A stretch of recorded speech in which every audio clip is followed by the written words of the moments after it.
So I'm back out at the creek again. Same creek as the last video, Brier Fork. Except this time, the water's really low. Low enough to wade through it. And it's gorgeous out here. Check out those ducks.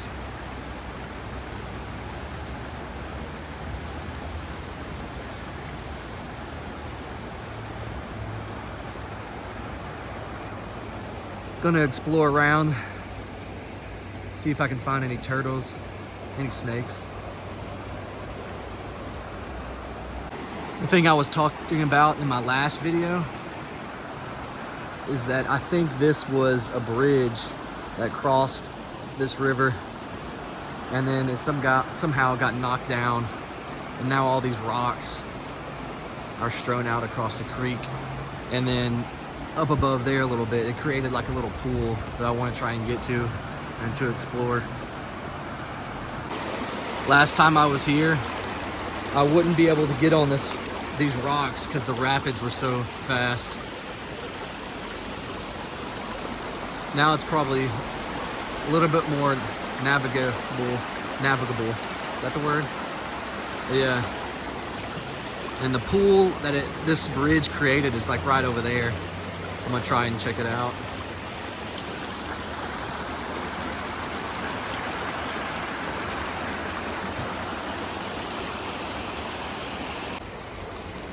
Oh yeah, you can definitely see this was a bridge because the rocks are like layered and it looks like it just tipped over on its side.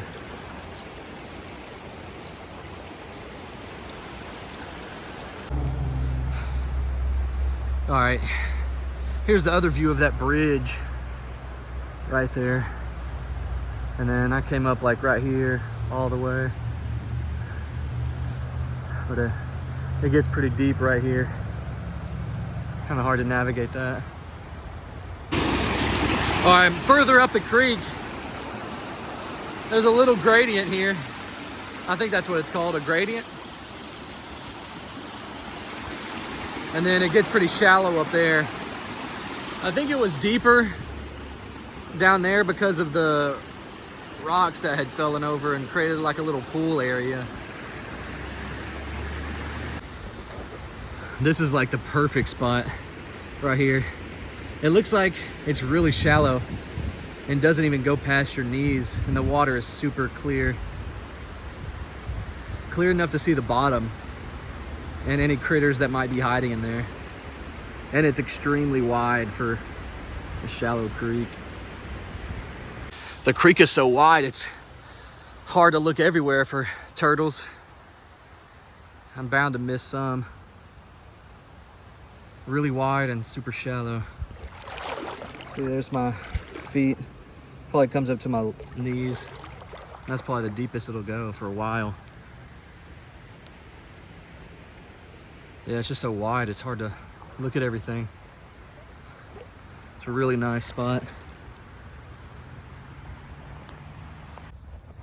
All right, as I got further into the creek, it has gotten deeper.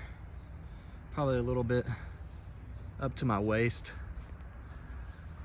And then I noticed up there it might get shallow again because there's some grass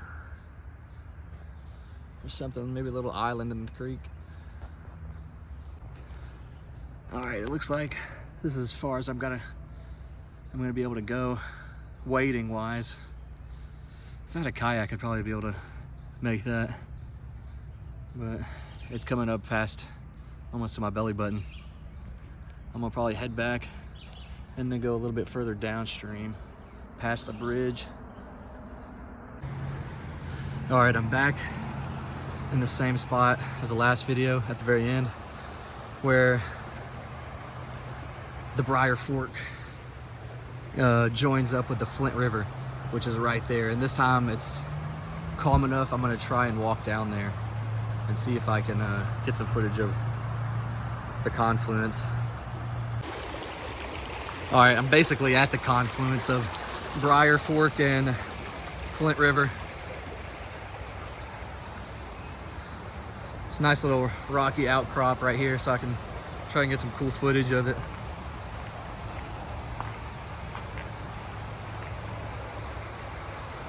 Right around that corner is where you can rent some kayaks to kayak through Flint River.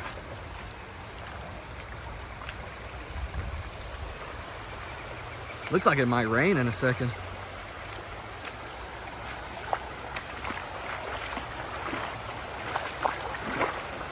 Hopefully I don't fall. One hand on the camera, one hand for balancing.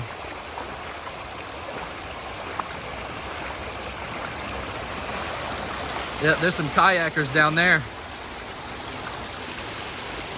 See those guys?